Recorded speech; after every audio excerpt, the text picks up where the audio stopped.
Well, you made it. You made it through the Figure Sculpting Fundamentals course. Representing the figure in 3D is a very difficult challenge.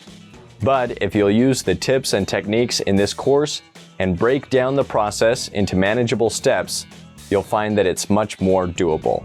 Being able to sculpt the figure will improve your drawings and your paintings.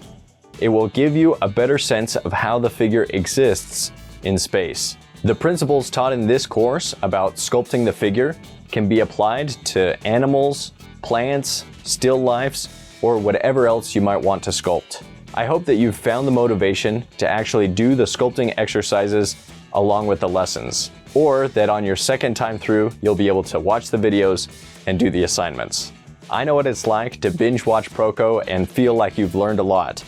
Then when you go to sculpt or draw, you find that you didn't retain as much as you thought. Don't be a Proko couch potato. Build up some muscle memory by actually doing the assignments. Spending a small amount of time on a regular basis to practice a new skill will have a cumulative effect. Personally, I like to listen to audiobooks or podcasts or have my favorite TV show in the background while I sculpt. Some of you may prefer music or silence.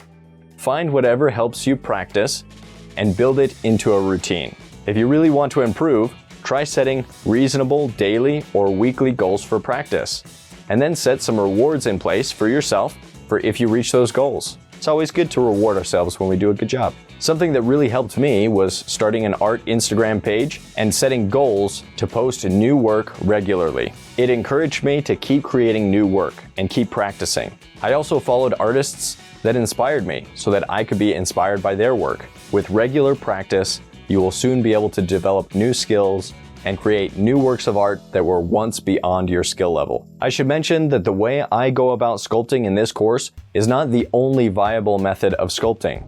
There are successful sculptors with many different methods of approaching the figure. If there are modern or past sculptors that you admire, I encourage you to learn as much as you can about their process and try to apply what you learn to your own work.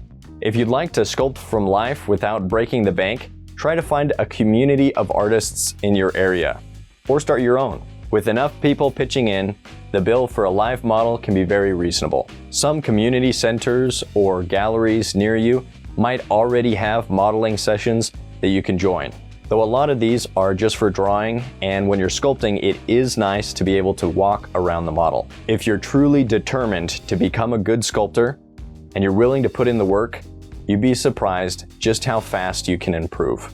Talking about progress, here's a quote that I like from Edward Lanteri. Discouragement, if we are fortunate enough to be discouraged, is always a sign of progress.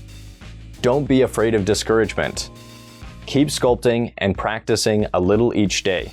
Document your work so that you can see your progress.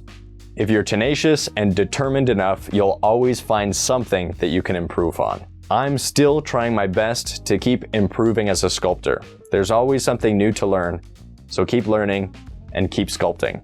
Like exercise, there's no finish line that we can cross that means that we'll be in shape for the rest of our lives. It's something that we need to constantly work on. It's a skill that we need to maintain and improve. If you'd like to see more Proko sculpting courses, let us know. I would love to do more courses if there's an audience for it. I could see an Anatomy for Sculptors course where we make an A-crochet and learn all the muscles and bones of the body through sculpture, or even a stone sculpting course. So if you found this course helpful and want to help us out, please share it with your friends. Hopefully, you learned at least a few new things that you can apply and that will improve your sculpting. If you have any additional questions, feel free to reach out to me on Instagram at Andrew Joseph Keith, and I'll definitely try to help if I can. That's it for now. Thank you, and hopefully, I'll see you in the next course.